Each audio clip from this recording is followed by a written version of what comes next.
अस्सलाम वालेकुम। प्रोग्राम सहाफ़ी में मतीउल्लाह जान। और प्रोग्राम सहाफ़ी की आवाज़ बंद हो सकती है और सहाफ़ियों की ख़ास तौर पे आज सदर पाकिस्तान जनाब आसिफ अली ज़रदारी ने Pakistan electronic crime prevention act के तरमीमी बिल पे दस्तखत कर दिए हैं और अब वो कानून बन गया है। और ये वो कानून है जिसको पाकिस्तान भर के सहाफ़ी काला कानून कह रहे हैं और पूरे पाकिस्तान में सरापा एहतजाज हैं।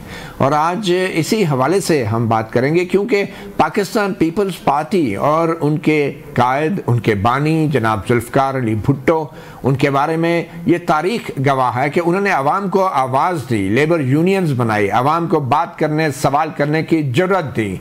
मगर आज उनके सियासी वारिस सदर आसिफ ज़रदारी ने बगैर किसी एतराज़ के, बगैर चू चरां के, जो 14 दिन के लिए वापस भेजे जाने का आईनी अख्तियार है उसको इस्तेमाल किए, इस कानून पर दस्तखत किए हैं।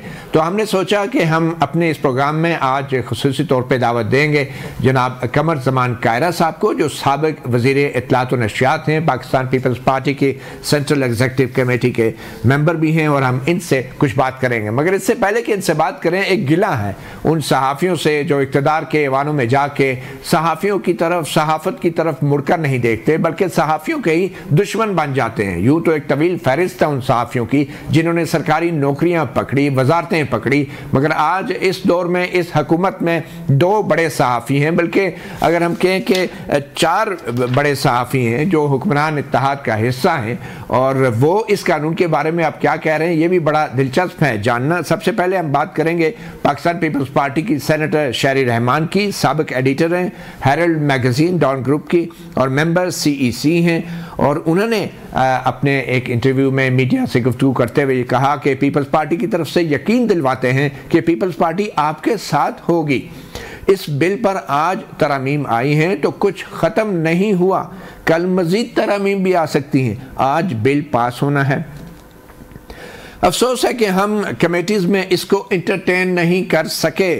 कमेटीज़ ने उजलत में काम किया है और उन्होंने इस पर मुशावरत नहीं की। हम मज़ीद तरमीम लाएंगे। ये इस कमेटी की बात करें जिसमें पीपल्स पार्टी के 3 मेंबरान हैं और ये दाखिला कमेटी है सेनेट की। दूसरे सहाफ़ी जिन्होंने फिर मुड़कर सहाफ़ियों की तरफ नहीं देखा, सहाफ़त की तरफ नहीं देखा, और सेनेटर इरफान सदीकी हैं जो कालम नवीस हैं, रोज़नामा जंग के, अब भी फ़ख्र से ख़ुद को सहाफ़ी के तौर पे मुतारफ़ कराते हैं, और मुस्लिम लीग नून के सेनेटर हैं। इनका ये बयान सामने आया है और ये एक टीवी इंटरव्यू में उन्होंने ये कहा कि पीका एक्ट काला कानून नहीं है, ये बिल्कुल सफ़ेद कानून है। इसको काला मत समझे, ये काले लोगों के लिए है, ये सफ़ेद लोगों के लिए नहीं है। सहाफ़ियों को एतमाद में लेकर ये कानून लाना चाहिए था।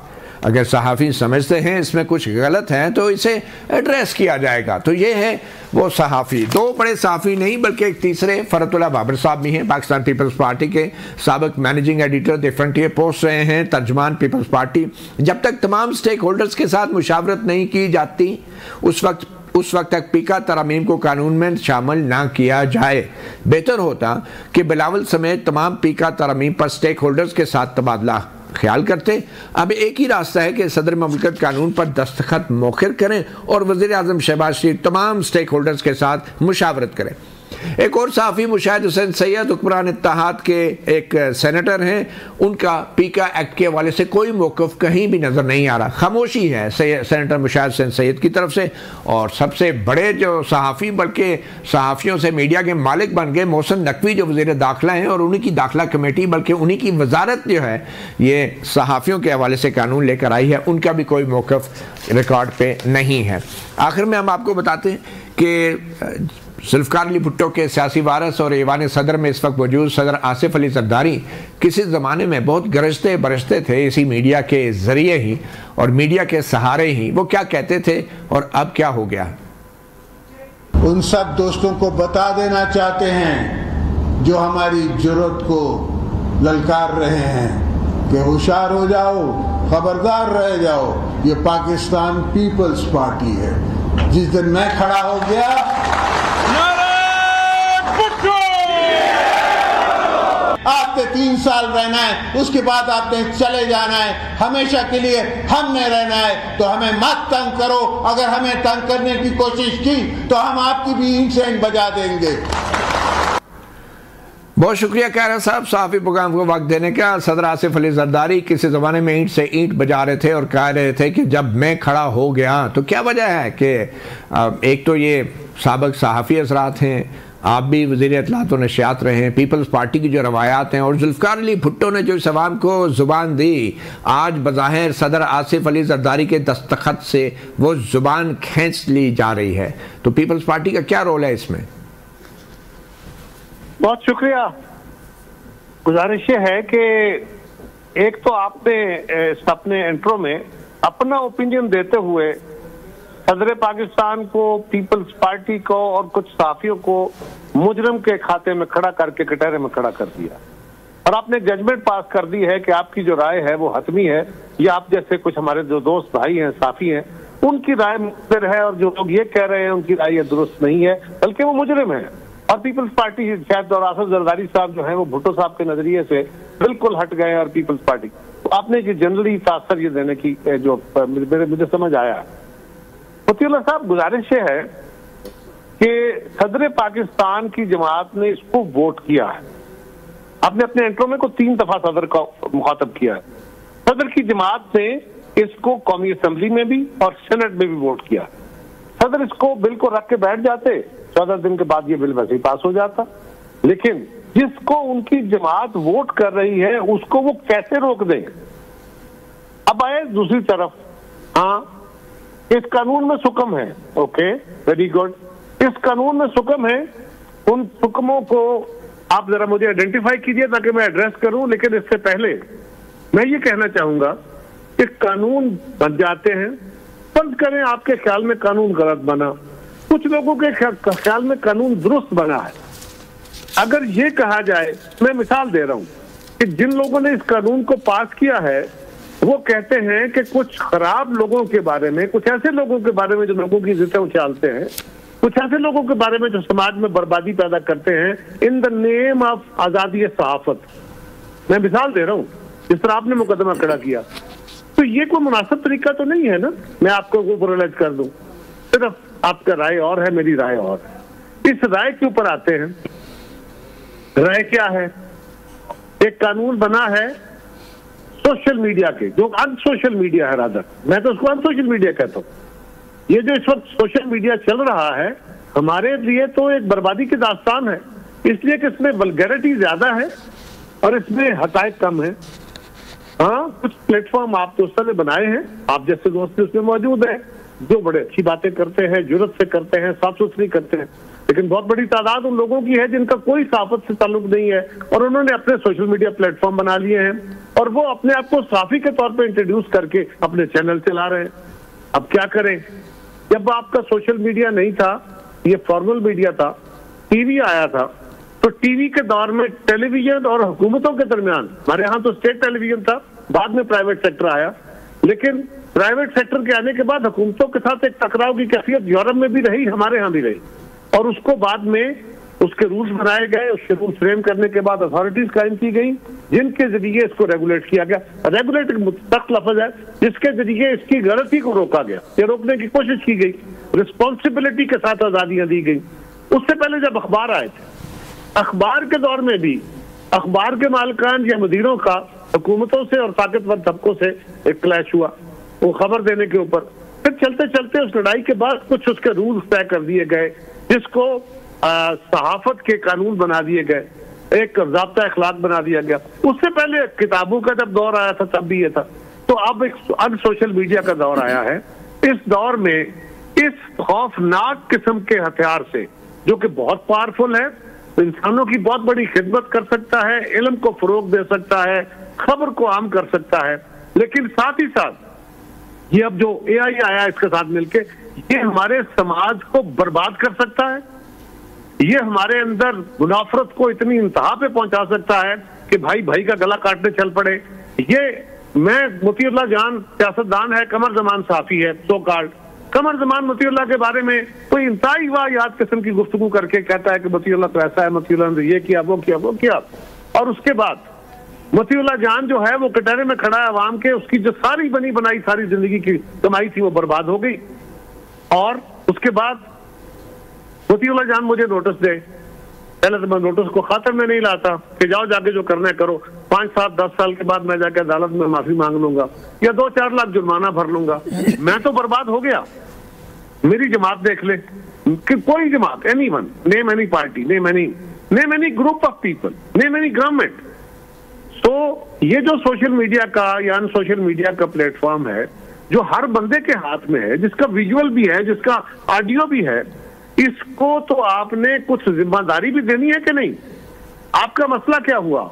इस वक्त साफियों की तंजीमें ये कह रही है, जो मैं समझा हूं, अगर मैं दुरुस्त हूं जी मैं इसको बयान कर देता हूं, जो हमारा मसला मैं बयान कर देता हूं। आपकी बात 100% दुरुस्त है, ऐसे लोग मौजूद हैं, काली भेड़ें मौजूद हैं, अनट्रेन्ड लोग मौजूद हैं, लेकिन आपकी बात से मैं इत्तेफाक कर लूं अगर, तो आप दुरुस्त कह रहे हैं। मगर मसला ये है कि जिन लोगों को भुट्टो ने जुबान दी थी, जो यूनियंस हैं, जो सहाफ़ी तंजीमें हैं, उनसे मुशावरत क्यों नहीं हो सकी? बात करने के बाद मैं आपसे बात करता हूँ। जी मुशावरत नहीं हो सकी।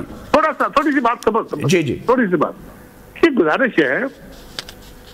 अब सवाल यह है कि जो अभी तक मीडिया का एतराज मेजर आया है वो ये है कि आपने सहाफियों के जो चैनल्स हैं उनके ऊपर अब कोई एतराज करेगा तो उसको उसका सबूत देना पड़ेगा। वो कहता है जी मेरे सोर्स से खबर लगाई है, मैं कहता हूँ सोर्स क्या कहते हैं। सर मसला मुशावरत का था सहाफती तंजीमों से, उसका बता दें क्यों नहीं की गई? आप मान रहे हैं, आपके लीडर मान रहे हैं कि नहीं हुई मुशावरत? पहली बात यह है कि मुसाफियों से मुशावरत करनी चाहिए, ये मैंडेटरी नहीं है। अच्छी बात है तो क्यों मैंडेटरी नहीं है, ये रूल्स में नहीं है। नहीं ठीक है सर, कानून में नहीं है सर, रूल्स में तो कुछ भी नहीं है। वजीर आजम बन जाए तो वो तो अवाम को पूछ नहीं सकता ना, वो रूल्स में कहीं नहीं है कि अवाम के मुफाद के लिए काम करे, ये कहीं रूल्स में नहीं है।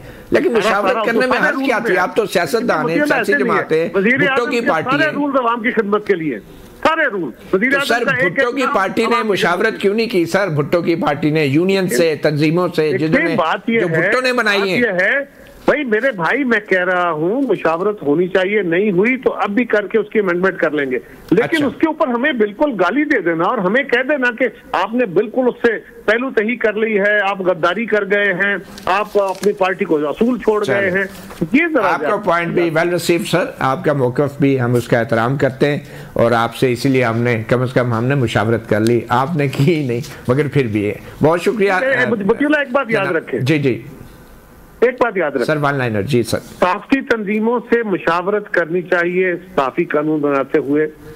उनके जो मालियाती इदारे हैं या कारोबारी इदारे हैं उनके बारे में कानून बनाते हुए या बजट बनाते हुए उनसे मुशावरत करनी चाहिए। ये रवायत है या ऐसी होनी चाहिए, अच्छी बात है, ये कानून नहीं है। बिल्कुल मैं मान गया, मैं समझ गया सहाफ़ियों से मुशावरत हुई और उसका एंड रिजल्ट ठीक नहीं हुआ। भुट्टो की पार्टी जो है वो कानून पे सख्ती से अमल दरामद करती है और वो मुशावरत की कानून के तहत पाबंद नहीं है। ये एहसान होगा अगर किसी सियासी जमात ने अवाम से मुशावरत करके कानून साजी की। बहुत शुक्रिया जनाब कमर ज़मान कारा साहब, साबिक़ वज़ीर इत्तलात और नशरियात।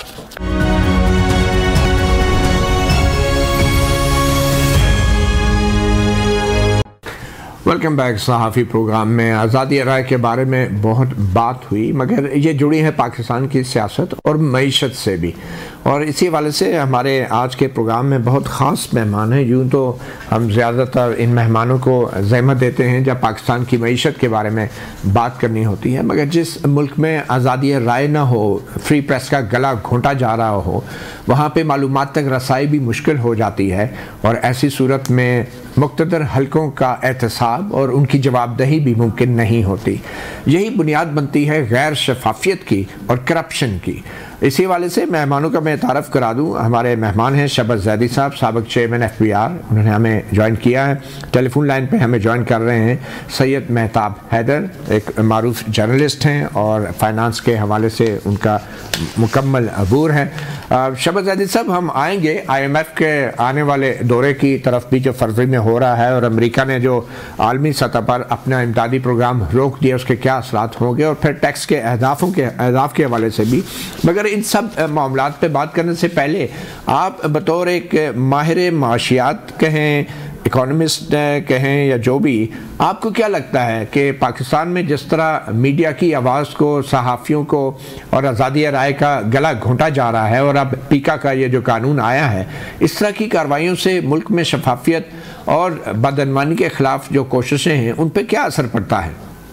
बिस्मिल्लाहिर्रहमानिर्रहीम। मुतीउल्लाह जान साहब, जो आपने बात की है आज़ादी राय की, इसका बड़ा गहरा ताल्लुक है फाइनेंशियल ट्रांजैक्शन के साथ। फाइनेंशियल ट्रांजैक्शन जो होती है, जो इन्वेस्टमेंट होती है और जो सारे कारोबारी चीज़ें होती हैं, वो बड़ी सेंसिटिव होती है और ये सारी चीज़ें डिपेंड करती हैं ट्रस्ट के ऊपर। ट्रस्ट का मतलब है एतमाद के ऊपर। एतमाद जो होता है उसकी बुनियाद होती है ट्रांसपेरेंसी, जिसको आप शफाफियत कहते हैं। तो अगर शफाफियत और एतमाद नहीं होगा तो कभी भी अपने लोगों का एज वेल एज बाहर वाले लोगों का आपके सिस्टम के ऊपर एतमाद नहीं होगा और वो कोई लॉन्ग टर्म इन्वेस्टमेंट नहीं करेंगे।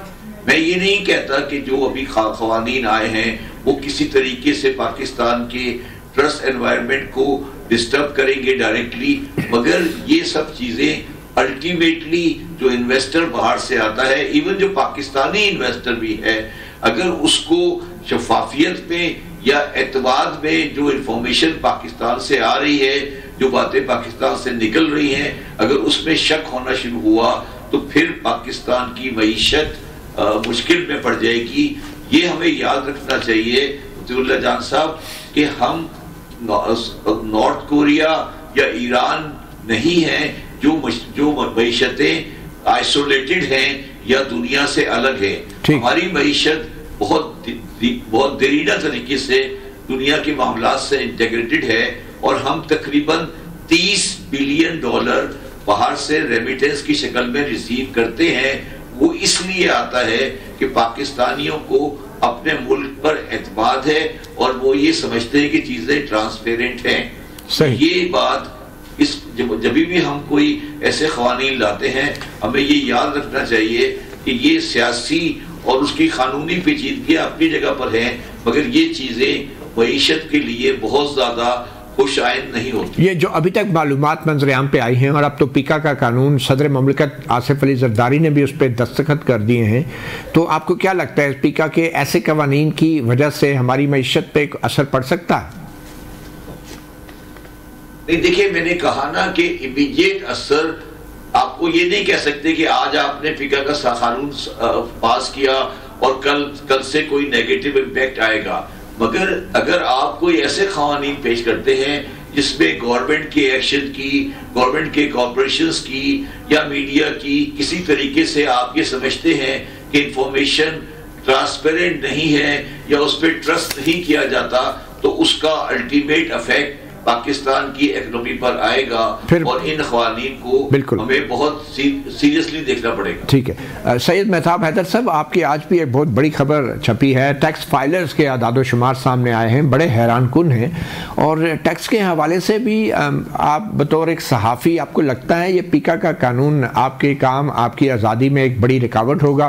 क्योंकि कहा जा रहा है कि अब बहुत सी जो मालूमात टैक्स फाइलर्स के हवाले से सहाफ़ी पहले रिपोर्ट करते थे अब वो नहीं दे पाएंगे, और अगर ऐसा नहीं होता, जैसे माजी में टैक्स डायरेक्टरीज भी छपती रही हैं FBR की कि बड़े बड़े सियासतदान, ताकतवर लोग, मुक्तदर लोग, फैसला साज लोग जो हैं वो कितना टैक्स देते हैं, तो अब कितना मुश्किल हो जाएगा सोशल मीडिया पर इन मालूमात को देने के हवाले से? देखें, बुनियादी तौर पर ये जो कवानीन हैं ये बेसिकली किसी भी मुल्क के अंदर कानून इसलिए बनाया जाता है ताकि उसके नतीजे में चीजें बेहतर हों, ट्रांसपेरेंट हो।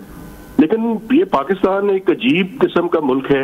अब आप अंदाजा लगाएं कि इसमें जो अमेंडमेंट्स प्रपोज की गई हैं, मैं चंद सवालात आपके सामने रखता हूं और आपके देखने वालों के सामने भी रखता हूं। मसलन ये कैसे डिटरमिन होगा कि कौन सी न्यूज फेक है? मुझे तो ये लगता है कि हर वो चीज जो सच्ची होगी और हुकूमत को जो है काबिल कबूल नहीं होगी, उसमें लोगों को वो विक्टिम बनाएंगे और उसमें ये साबित करने की कोशिश करेंगे कि ये फेक न्यूज है। तो बुनियादी तौर पर अगर आप एक, जैसे कि उसमें बताया गया है कि एक कमीशन बनाएंगे और उस कमीशन में जो है वो एक ट्राइब्यूनल होगा, ट्राइब्यूनल के सामने पेश होगा, वैसे अथॉरिटी होगी और ट्राइब्यूनल होगा, दो जो अथॉरिटी जो है वो ये डिटरमिन करेगी कि कौन सी न्यूज फेक है और कौन सी न्यूज नेक है। तो बुनियादी तौर पर ये जो एक और फेक का डिटर्मिनेशन है, इसी के ऊपर सारा जो है वो इन्हिसार होगा इसका। मैं समझता हूं कि मुझे जो प्रॉब्लम है हैसियत जर्नलिस्ट वो ये है कि हमारा काम तो मुश्किल कर रहे हैं आप करें मुश्किल, लेकिन ये जो ओवरऑल सिविल सोसाइटी की स्पेस है वो पिछले कुछ अरसे से पाकिस्तान के अंदर श्रिंक कर रही है, और ये एक मेजर कंसर्न है। ये सिर्फ साफियों का इशू नहीं है, ये इस मुल्क के पूरी सिविल सोसाइटी का, इस मुल्क की पॉलिटिकल पार्टीज का, हम सब का ये इशू है। और ये पॉलिटिकल पार्टीज जो आज खुश हो रही हैं, मैं यकीन और दावे के साथ कहता हूं कि कल इनको सबसे ज्यादा इससे प्रॉब्लम होगी। जी अच्छा, जो आपने सवाल किया, बिल्कुल देखिए बुनियादी तौर पर ये जो टैक्स की मालूमात है, मैं लोगों का जो प्राइवेट डेटा है या प्राइवेसी है, मैं उसको प्रोटेक्ट करना चाहता हूं। लेकिन थोड़ा सा फर्क है ना, एक इंडिविजुअल टैक्स पेयर और जो इस मुल्क की रूलिंग एलीट है, उनकी कोई प्राइवेसी नहीं है। जब आप पॉलिटिक्स के अंदर इन्वॉल्व होते हैं, जब आप डिसीजन मेकिंग के अंदर इन्वॉल्व होते हैं, तो आपको ट्रांसपेरेंसी का तकाजा ये है कि आपको आपकी चीजें जो है वो पाकिस्तान के लोगों को पता होनी चाहिए। तो बेहतर तो ये है कि अब आप देखें कि वो जो टैक्स डायरेक्टरी छपा करती थी, पिछले 4-5 साल से वो टैक्स डायरेक्टरी छपनी ही बंद हो गई है। तो बेसिकली जो मैं बात कर रहा था कि हमारा वो जो स्पेस श्रिंक हुई है, ये भी उसकी एक रिफ्लेक्शन है कि बजाय बात आगे बढ़ने के चीजें मजीद ट्रांसपेरेंट हो, ये चीजें मजीद जो है वो श्रिंक करने की तरफ लेके जा रहे हैं। मसलन मैं एक मिसाल देता हूं आपको, कल कैबिनेट की एक मीटिंग हो रही है, तो ये कैबिनेट की जो मीटिंग है, इसकी समरीज क्यों पब्लिक नहीं की जाती, इसके जो मिनट्स हैं वो क्यों पब्लिक नहीं किए जाते, यहाँ पे जो इंपॉर्टेंट डिसीजंस होते हैं उनको क्यों पब्लिक नहीं किया जाता, उनको छुपाया जाता है। तो जो चीज छुपाई जाती है उसको आप कैसे ट्रांसपेरेंट कह सकते हैं? तो ये हमारा एक मेजर कंसर्न्स है, और ये मेजर कंसर्न्स जो हैं वो पाकिस्तान में ये जो पीका के कवानीन है, ये काले कवानीन है, इनको ये पॉलिटिकल पार्टीज ने जो किया है, कल कला को इन्हीं ये जब अपोजिशन बेंचेस पे आएंगी तो इनको सबसे ज्यादा प्रॉब्लम होगी। पाकिस्तान में प्रॉब्लम ही ये है, ये ट्रेजरी बेंचेस पे होते हैं तो और बात करते हैं, अपोजिशन पे बेंचेस पे जाते हैं तो दूसरी बात करनी शुरू कर देते हैं। बिल्कुल। और ये जो टैक्स का आपने पूछा, देखें ये कितना अलमिया है कि 5.9 मिलियन रिटर्न फाइलर्स हैं, उसमें से 2.6 जो है वो ये शो करते हैं कि उनकी इनकम जो है वो निल है, और बाकी जो हालत है वो ये है कि 100 मिलियन की वेल्थ शो करने वाले बंदे पाकिस्तान में सिर्फ 3,651 है। इसका मतलब दो है, या तो पाकिस्तान में टैक्स चोरी बहुत ज्यादा है, या पाकिस्तान में अमीर लोगों की तादाद बड़ी कम है। और फिर इन लोगों को अब तहफ़्फ़ुज़ में दिया गया है कि ये जो टैक्स फाइलर हैं, और ख़ास तौर पे जो मुंतखब नुमाइंदे हैं, जो इलेक्शन कमीशन में भी अपनी टैक्स रिटर्न्स देते हैं इलेक्शन लड़ने से पहले भी, इनके बारे में भी अब इस पीका कानून के तहत शायद वो टैक्स की मालूमात रिपोर्ट नहीं कर पाएंगे हम, और सहाफ़ियों पे एक दबाव होगा, तो एहतसाब और अकाउंटेबिलिटी तो ये मुकम्मल तौर पे नामुमकिन हो जाएगा। मगर मैं वापस शबरज़ादी साहब आपकी तरफ आना चाहूँगा। अमेरिका से ही एक बिजनेसमैन पाकिस्तान तशरीफ़ लाए हैं, और हुकूमत का ये कहना है जेंट्री बीच है जो कि 23 साल से जो है मुख्तलिफ कारोबारी सरगर्मियों में रहे हैं और सरमायाकारी करते रहे हैं, और ये जेंट्री बीच एक कंपनी जो है वो उसके एग्जीक्यूटिव चेयरमैन भी रहे हैं ये। तो ये जो पाकिस्तान में तशरीफ़ लाए हैं, इनका क्या इसकी अहमियत क्या है, और इन्होंने आज जो एक बयान भी दिया है वो भी ज़रा सुन लें। तो शबरज़ादी साहब, कितनी अहमियत है इन मौसूफ़ की, और इनके बारे में कहा जाता है कि ये अमरीकी सदर ट्रंप के कारोबारी शराकतदार भी हैं, पार्टनर भी हैं पाकिस्तान में। जो अभी ये विज़िट हुआ है, तो ये क्या कोई दिखावे का विज़िट था, या एक्चुअली ये इंटरेस्टेड हैं पाकिस्तान में इन्वेस्ट करने के लिए, या फिर पाकिस्तान इनमें कुछ इन्वेस्ट कर रहा है? देखिए उस्मान साहब, मैं आपको थोड़ी सी चीज़ समझा दूँ, और शायद आम आदमी को पता नहीं है। जो इन्वेस्टमेंट आती है तो किसी भी मुल्क में, वो दो तरह की होती है। एक वो होती है जब कोई आदमी आता है और वो कोई नया प्लांट लगाता है या नई इंडस्ट्री लगाता है, उसको हम जनरली FDI कहते हैं। और एक वो होता है जो आता है और वो किसी एग्जिस्टिंग कंपनी को खरीद लेता है, उससे कोई नया प्लांट नहीं लगता, कोई नई इंडस्ट्री नहीं लगती, मगर जो ओनरशिप है वो फॉरेनर के पास चली जाती है।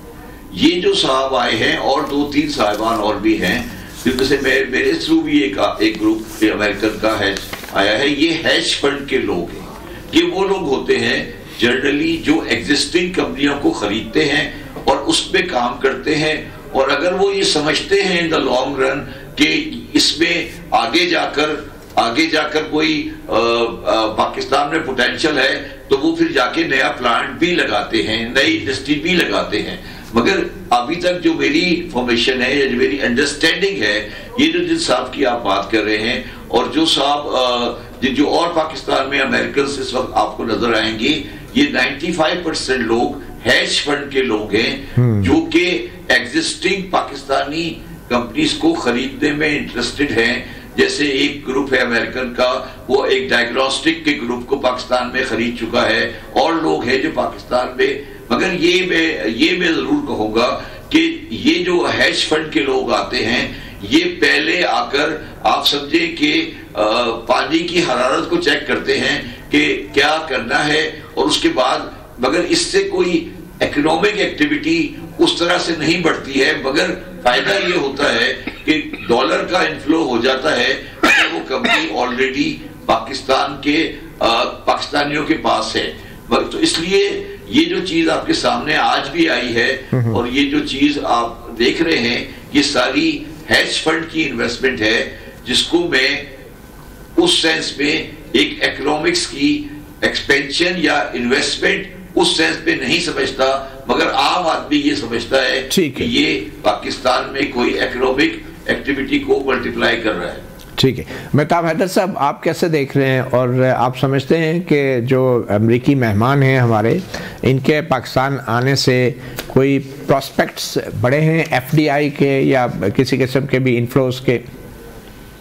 देखिए, बुनियादी तौर पे एक परसेप्शन के हवाले से तो ये एक वेलकमिंग न्यूज है, लेकिन बुनियादी तौर पे मसला ये है कि ये जो ट्रंप एडमिनिस्ट्रेशन आई है और उससे आपने देखा कि उन्होंने काफी सारे ममालिक की, जिसमें पाकिस्तान भी शामिल है, उसकी जितनी भी बायलैटरल जो उनकी असिस्टेंस थी, ग्रांट्स थी खासकर, वो जो है वो उन्होंने सस्पेंड कर दी हैं। तो आपको पता है कि पिछले दिनों में पाकिस्तान के जो काबीना के वज़रा हैं वो भी अमेरिका गए हुए थे, और पाकिस्तानी हुकूमत भी जो है वो काफी लॉबिंग करने की कोशिश कर रही है। अब मुझे ये लगता है कि ये उसी की रिफ्लेक्शन है, लेकिन ये एक अच्छी चीज है कि अगर वहां से कोई इन्वेस्टमेंट आए, चाहे वो ग्रीन प्रोजेक्ट्स के अंदर हो या ब्राउन प्रोजेक्ट्स के अंदर हो, जैसे कि अभी शबरजदी साहब ये कह रहे थे कि वो जो एग्जिस्टिंग प्लांट्स हैं या एग्जिस्टिंग फैक्ट्रीज हैं उन्हीं के अंदर वो इन्वेस्ट करना चाहते हैं, लेकिन ये मटेरियलाइज हो, ये सिर्फ वादों तक ना रहे, ये सिर्फ एक नैरेटिव बिल्ड करने की कोशिश ना हो। चूंकि किसी भी तरह की इन्वेस्टमेंट, चाहे वो चाइना की तरफ से हो चाहे वो अमेरिका की तरफ से हो, ये अच्छा है, चूंकि उसके नतीजे में होता क्या है, आपके जो एग्जिस्टिंग प्लांट्स भी हैं वहां से उनका टेक्नोलॉजी आती है, सरमाया भी आता है, यानी डॉलर इनफ्लोज भी बढ़ेंगे, लेकिन ये मटेरियलाइज हो, ये सिर्फ नैरेटिव बिल्डिंग ना हो। नैरेटिव बिल्डिंग तो ये जो है वो अच्छी बात है। चले, ये तो अच्छा हो गया। अब शहबाज साहब एक छोटी सी ब्रेक लेंगे और ब्रेक के बाद हम जानना चाहेंगे कि फरवरी में जो IMF का वफद आ रहा है, क्या हम अगली $1 अरब से ज़ायद की किस्त के लिए उनको राज़ी कर सकेंगे? एक छोटी सी ब्रेक के बाद। वेलकम बैक सहाफ़ी प्रोग्राम में। शहबाज साहब, IMF के वफद की आमद है, फरवरी में ड्यू है, हम क्या तवक्कुआत रख सकते हैं? क्या पाकिस्तान ने वो अहदाफ हासिल किए जो IMF ने मुकर्रर किए थे हमारे लिए? देखिए साहब, इसको दो हिस्सों में डिवाइड करें। ये तो आप बिल्कुल कहीं पत्थर पे लकीर की तरह लिख ले कि जो पैसे IMF से आने हैं वो हमारे पास हर हाल में आएंगे, चाहे हम अपने आदाब को पूरा करें या नहीं करें। अब सिर्फ ये देखना है कि जब अगर हमारे आदाब पूरे नहीं हुए तो हमें किस एंगल से प्रेशराइज करेंगे। ये बात तो हमारे सोच में आनी भी नहीं चाहिए कि कोई चांस है कि पैसे नहीं आएंगे। अब जहां पर आकर वो लोग हमें प्रेशराइज करना या हमें दबाने की कोशिश करेंगे, वो है टैक्स कलेक्शन और बिजली की और गैस की कीमतों में एडजस्टमेंट्स। दोनों जगह पर पाकिस्तान का मेरे ज़ाती हिसाब से मसला हल नहीं हुआ है, और वो पाकिस्तान को प्रेशर करेंगे कि दोनों जगह पर सख्त एक्शन लिए जाएं। और मुतीउल्लाह जान साहब, मैं ये बिल्कुल खुले अल्फाज में कहना चाहता हूँ कि ये जो गवर्नमेंट है, इनके हनीमून के दिन पूरे हो चुके हैं और अब इनको डिलीवरी करनी पड़ेगी, क्योंकि ये सिर्फ इन्फ्लेशन रेट और डिस्काउंट रेट की पॉसिबिलिटी से खेल रहे थे, जो इन्होंने अचीव किया है विद कॉन्ट्रैक्टिंग द इकोनॉमी। अब जो हालत इकोनॉमी की आपके सामने आने वाली है, उसमें आम आदमी के लिए मुश्किलात बढ़ रही हैं, क्योंकि हम कोई भी बड़ा स्टेप जो कि IMF चाहता है, जैसे प्राइवेटाइजेशन ऑफ PIA, जैसे प्राइवेटाइजेशन ऑफ डिस्कोज, जैसे प्राइवेटाइजेशन ऑफ स्टील मिल, जैसे बिजली की फुल एडजस्टमेंट, जैसे complete correction of the IPPs, या टैक्स सिस्टम में POS या रिटेलर या एग्रीकल्चर, हम कोई भी काम, हम एक भी काम नहीं कर सके हैं जो एक्चुअली हमें करना है। तो शबर साहब, आप ये कहना चाह रहे हैं कि IMF के वफद के आने से $1 अरब हुकूमत को तो मिल जाएगा, लेकिन अवाम के लिए मुश्किलात बढ़ जाएंगी, आप ये कहना चाह रहे हैं? हाँ, मतलब मैं ये कहना चाह रहा हूँ कि अवाम तो बेचारे, मतलब पैसे तो गवर्नमेंट को, देखिए मेरी बात साहब, एक और बात समझ लें, ये जो IMF का प्रोग्राम है, जो IMF की सपोर्ट है, जो ट्रंप की सपोर्ट है, जो अमेरिका की सपोर्ट है, वो पाकिस्तान को गारंटीड है, वो गारंटीड है। उसमें आप ये समझें कि उसमें कोई चांस नहीं है कि अमेरिकन पाकिस्तान के ऊपर से अपना हाथ उठाएं, वो पाकिस्तान के सर पे अपना हाथ रखेगी, मगर एट द सेम टाइम वो उसके लिए क्या वो ये भी गारंटी देंगे कि उस पे पाकिस्तान के अवाम की भलाई हो। इस मामले में उनका रिकॉर्ड बहुत अच्छा नहीं है, तो उनके रिकॉर्ड के अलावा हमारी भी कोई कोशिश नहीं है कि हम अपने अवाम के लिए कुछ कर सकें। और मैं बिल्कुल वाज़े अल्फाज में कहना चाहता हूं कि कोई भी करेक्टिव एफर्ट आप मुझे समझा दें जो इस 2 साल में हुआ है, कि मैंने आपके सामने 3-4 नाम लिए, आप मुझे बताएं कि PIA की जो प्राइवेटाइजेशन हो रही थी, या स्टील मिल की प्राइवेटाइजेशन हो रही थी, या डिस्को की प्राइवेटाइजेशन हो रही थी, या IPPs के बारे में करेक्शंस होने जा रही थी, या टैक्सेशन में POS, track and trace, agriculture income tax, या रिटेलर होलसेलर में टैक्स लगने जा रहा था, कोई एक डेवलपमेंट आपके सामने है? ये रोजाना आप छोटा मोटा मसला, ये जो गाड़ियों का मसला है FBR का नजर आया है आपको, ये आपने चलाया है इसलिए कि आप लोगों की अटेंशन डाइवर्ट करना चाहते हैं। ये कोई मेरे लिए, मैं इसके कंसर्न ही नहीं हूं कि गाड़ी FBR के पास हो या नहीं हो, ये सिर्फ लोगों को लाल बत्ती लगाने के पीछे है। तो मैं ये समझता हूं कि अवाम एक मुश्किलात की तरफ जा रही है।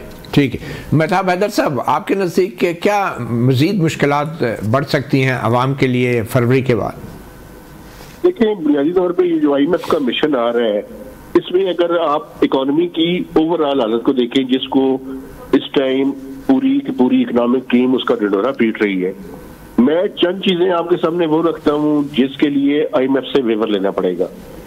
उनमें सबसे ऊपर है एग्रीकल्चर इनकम टैक्स। पाकिस्तान ने यह तय किया हुआ था कि चारों सूबे इसके ऊपर लेजिस्लेशन जो है वो कर लेंगे। हमने बेसिकली ये स्ट्रक्चरल बैंक मार्क था, और स्ट्रक्चरल बैंक मार्क हमने 1 अक्टूबर में इसको अचीव करना था। जब IMF की टीम दरमियान में आई तो फिर हमने कहा कि हम दिसंबर या मैक्सिमम जनवरी तक कर लेंगे। अभी तक जो हालत है वो ये है कि पंजाब ने उस के ऊपर लेजिस्लेशन की है और KP की गवर्नमेंट ने की है, जो PTI की गवर्नमेंट है। सिंध ने और बलूचिस्तान ने अभी तक इसके ऊपर लेजिस्लेशन नहीं की। तो ये एक IMF का, मैं आपको बता रहा हूँ कि ये जो लेजिस्लेशन वाला इशू है, इस पे बातचीत होगी और वो पूछेंगे। दूसरा, हमने एक एसेट डिक्लेरेशन जो है वो उसकी कानूनसाजी करनी थी, वो भी अभी तक जो है वो नहीं हुई। इसके अलावा मैं आपको बताऊं, ये एसेट डिक्लेरेशन की थोड़ी वजाहत कर लें, किन के एसेट्स की डिक्लेरेशन? ये जो पब्लिक सर्वेंट्स हैं, इनके लिए एक कुछ रूल्स के अंदर और लॉ के अंदर उसकी अमेंडमेंट करनी थी, वो अभी तक नहीं हुई। तीसरा जो है, ये जो FBR का शॉर्टफॉल है, वो शॉर्टफॉल अभी आप देखें तो तकरीबन कोई 386 बिलियन रुपीस का है।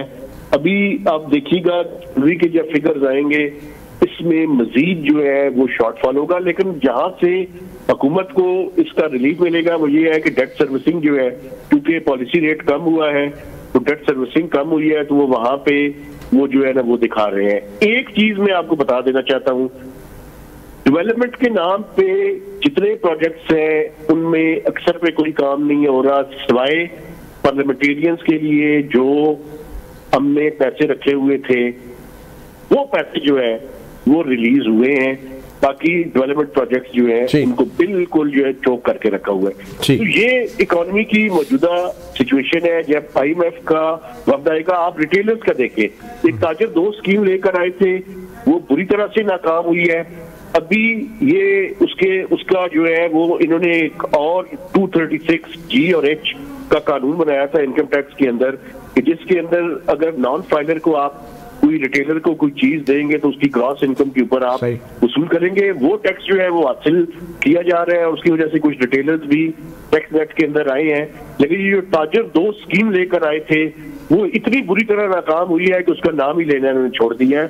तो शफकत जैदी साहब की मैं इस बात से इत्तेफाक करता हूँ कि रिटेलर्स पे, एग्रीकल्चर इनकम टैक्स पे, बिजली के इशू पे और गैस के इशू पे ये मेजर इश्यूज होंगे। और दूसरी तरफ डिस्कोस की प्राइवेटाइजेशन, PIA की प्राइवेटाइजेशन, ये वो एरियाज ऑफ कंसर्न्स होंगे।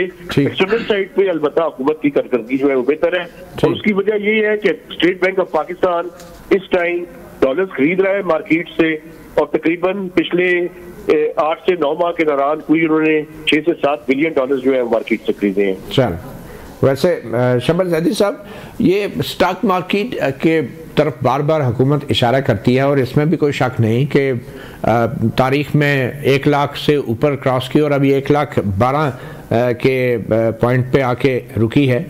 तो ये स्टॉक मार्केट कितनी सस्टेनेबल इंडिकेटर है पाकिस्तान की मईशत में बेहतरी के हवाले से, और ये कैसे क्रॉस हुआ ये 1 लाख से ज़ायद का पॉइंट जो है? देखिए, बात ये है कि मैं हमेशा से इस बात का बिलीवर हूँ कि स्टॉक मार्केट का पाकिस्तान की मईशत के सेंटीमेंट से ताल्लुक हो सकता है। एक सेंटीमेंट है कि जी अच्छा बुलिश सेंटीमेंट है, मगर उसका कोई ताल्लुक पाकिस्तान की मईशत के एक्चुअल फैक्ट्स एंड फिगर से नहीं होता। और उसके 2-3 वजूहात हैं। पहली बात तो इन्वेस्टर का बेस बड़ा थोड़ा है, जो शेयर्स मार्केट में है वो बड़े थोड़े हैं, जिन कंपनीज की लिस्टेड सिक्योरिटीज हैं वो इकोनॉमी का कितना बड़ा पार्ट है वो बहुत थोड़ा है। तो अगर आप स्टॉक मार्केट की उतार चढ़ाव को या स्टॉक मार्केट के इंडेक्स को पाकिस्तान की मईशत का मेयार समझते हैं तो फिर इसका मतलब है कि आप पाकिस्तान की मईशत को नहीं समझते। और ये बेसिकली एक ट्रेडिंग की मार्केट है, और ट्रेडिंग की मार्केट के अंदर बुलिश सेंटीमेंट चल रहा है।